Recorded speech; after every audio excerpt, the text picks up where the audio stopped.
தமிழகத்தின் விடிவெள்ளியே தமிழ் மொழியை காக்க அஞ்சா நெஞ்சோடு மொழிக்காக போராடும் சக்கரவர்த்தியே தமிழ் வாழ்க. நீங்கள் பல்லாண்டு காலம் வாழ உங்கள் உண்மை தொண்டனின் மனமார்ந்த வாழ்த்துக்கள்.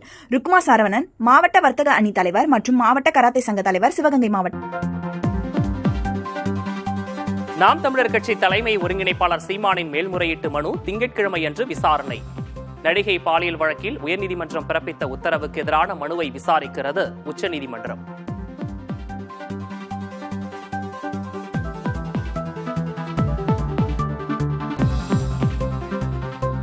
சீமான் வீட்டு பணியாளர்கள் அமல்ராஜ், சுபாகர் ஆகிய இருவருக்கும் ஜாமீன் வழங்கியது சோழிங்கநல்லூர் நீதிமன்றம்.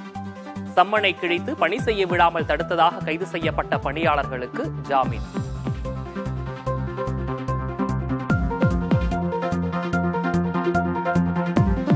நாடாளுமன்ற தொகுதி மறுசீரமைப்பு தொடர்பான தமிழக அரசின் அனைத்துக் கட்சி கூட்டத்தில் பாஜக பங்கேற்காது.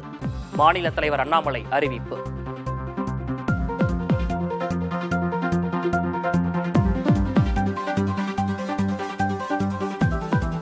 வாகனங்களை அதிக அளவில் உற்பத்தி செய்து ஏற்றுமதி செய்யும் நாடாக இந்தியா விளங்குகிறது. இந்திய பொருட்கள் பல நாடுகளுக்கு பரவி அனைத்து இடங்களிலும் நிறைந்திருப்பதாக பிரதமர் மோடி பெருமிதம்.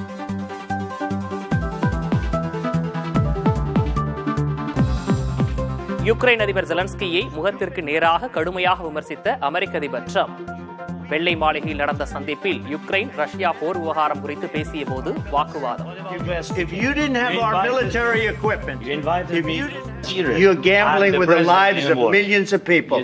You're gambling with World War III. You're gambling with World War III. And what you're doing is very disrespectful to the country, this country, that's backed you far more than a lot of people said they should have.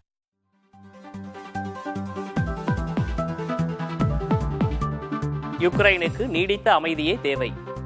America ஊடகத்துக்கு Ukraine அதிபர் பேட்டி.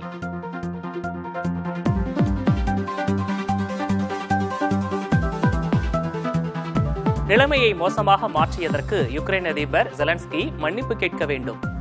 அமெரிக்க வெளியுறவுத்துறை அமைச்சர் Marco Rubio வலியுறுத்தல்.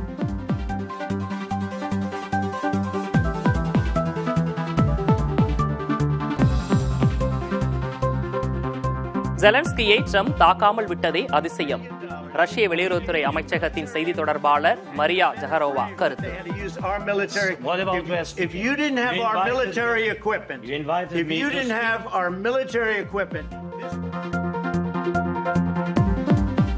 யுக்ரைனுக்கு Canada, Australia மற்றும் ஐரோப்பிய நாடுகளின் தலைவர்கள் ஆதரவு.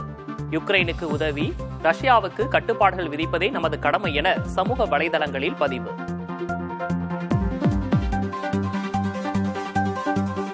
இந்தி திணிப்பு கூடாது, இருமொழிக் கொள்கையை தொடர வேண்டும் என்பதே தனது பிறந்தநாள் செய்தி. கோபாலபுரம் இல்லத்தில் தாயார் தயாளு அம்மாவிடம் ஆசி பெற்ற பின்னர் முதல்வர் மு.க. ஸ்டாலின் பேட்டி.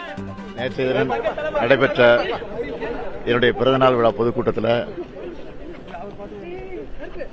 இந்தியா கூட்டணியின் சார்பில் இருக்கக்கூடிய தலைவர்கள் முன்னிலையில் நான் தெளிவாக குறித்து பேசியிருக்கிறேன். மாநிலத்தில் சுயாட்சி வேணும், குறிப்பாக இன்றைக்கு திணிக்கப்படக்கூடிய இந்தி திணிப்பை கைவிடணும், இருமொழிக் கொள்கையை தான் கொண்டு வரணும். அதுதான் என்னுடைய பிறந்தநாள் வாழ்த்து செய்தி. தமிழ்நாடு முதலமைச்சர் இல்லாத ஒரு பிரச்சனையை பேசுறாரு ஒரு குற்றச்சாட்டு வைக்கிறாங்க.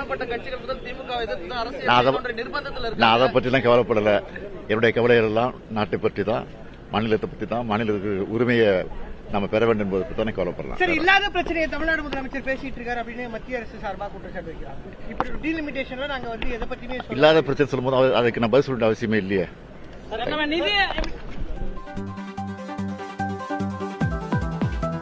அரசு பள்ளிகளில் மாணவர் சேர்க்கையை தொடங்கி வைத்தார் முதல்வர் மு.க. ஸ்டாலின். பிறந்த நாளையொட்டி மாணவர்களுக்கு சாக்லேட் அளித்தும் மகிழ்ச்சி.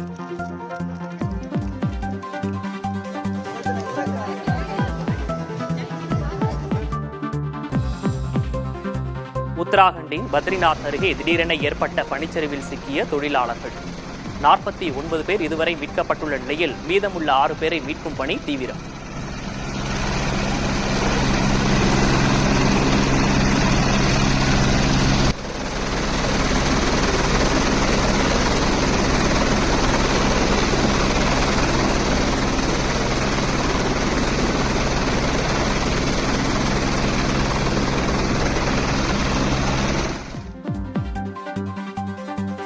ஜம்மு காஷ்மீரின் பல்வேறு பகுதிகளில் கடும் பனிப்பொழிவு. வீடுகளை சூழ்ந்து 1 அடிக்கு மேல் பனி படர்ந்துள்ளதால் மக்களின் இயல்பு வாழ்க்கை பாதிப்பு.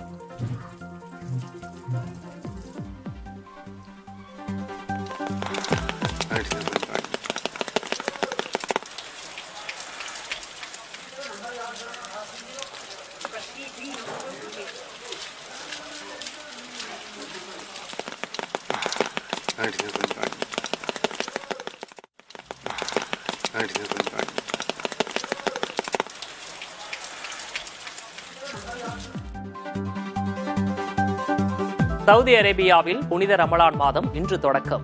இந்தியாவில் நாளை தொடங்கும் என ஜம்மு காஷ்மீர் தலைமை காஜி தகவல்.